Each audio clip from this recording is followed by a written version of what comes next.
अगर आग लगने पर आपको जंप करना पड़े तो एक छोटा सा काम कर सकते हैं कि जंप करने से पहले कोई तो सामान होगा ना आसपास, उस सामान को जस्ट ऊपर से गिरा के देख लें।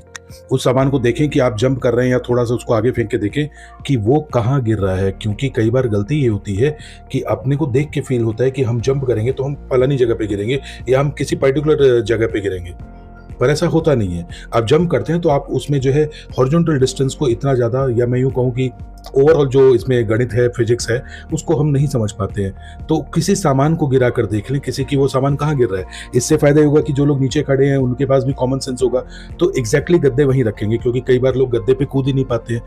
ऑब्वियस सी बात है, लखनऊ में जो भी हुआ आपने देखा, जो जल गए जिंदा वो तो मौत हुई उनकी। जिन्होंने जंप किया वो जज नहीं कर पाए, तो किसी की रीढ़ की हड्डी टूट गई, किसी की पैर की हड्डी टूट गई, तो भी एक बड़ा डैमेज हो गया। क्योंकि इंडिया में हम लोग किस्मत से जिंदा रहते हैं, ये बात बिल्कुल सच है। अब आप इसको चाहे माने या मत माने, या पॉलिटिकल अंधभक्ति में फंसे रहें तो कोई दिक्कत नहीं है, लेकिन सच यही है।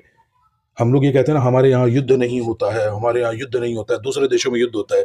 दूसरे देशों में युद्ध में जितने लोग मरते हैं उससे कई ज्यादा गुना हमारे यहाँ मर जाते हैं।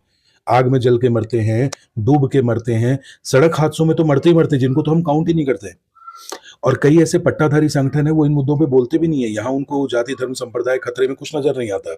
बस वो ये देखते हैं कि जहां पर क्वेश्चन जो है वो अथॉरिटीज से होने जा रहा है, वहां पर चुपचाप शांत होकर अगर हम बैठ जाते हैं, क्योंकि ये तो उन मुद्दों पे बोलते हैं ना जहां पर वोट मिल सकता हो, नोट मिल सकता हो, थोड़ा पॉलिटिकल एडवांटेज बन सकता हो, वहां इनको अचानक अचानक ही संवेदनशील हो जाते हैं। भाषा, जाति, धर्म, संप्रदाय सब बचाने के लिए जाते हैं। मतलब आप देखें एक्चुअल में हो क्या रहा है।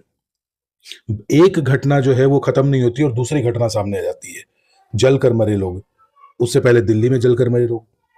पता नहीं ऐसा क्या हो रहा है, कितनी हाइट पर कुछ ऐसी चीजें हैं जहां पे प्रॉपर सिक्योरिटी नहीं है। आग लग जा रही है, लोग जल के मर रहे हैं, मतलब ये तक नहीं सोच रहे कि यार चलो मजबूरी में जंप करना पड़ा तो जंप कहाँ करेंगे, इतना ही सोच लें थोड़ा बहुत। डूब कर मर रहे हैं, जल के मर रहे हैं। मतलब कुछ समझ में नहीं आ रहा है। कि मुझे लग रहा है कि इंडिया में यार हमें कुछ चीजें तो बेसिक सिखानी पड़ेंगी। एक तो स्विमिंग सिखाओ, क्योंकि हम लोग कहीं भी डूब सकते हैं। हम छोटी छोटी नाव जो है डूब सकती है, हम किसी तालाब में डूब सकते हैं। डूब के मरने का खेल बड़ा कॉमन है।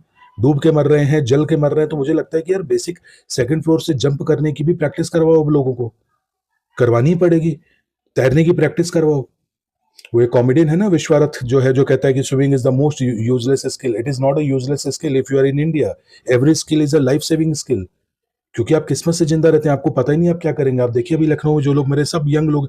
हालांकि वही बात है बेटे, यंग क्या, बूढ़ा क्या, लोग मरे हैं। दुख है इस चीज का। अब इनसे तो हम बच नहीं सकते, तो ओबे से बात है कि बरसात होने से नहीं रोक सकते, तो छाता खोल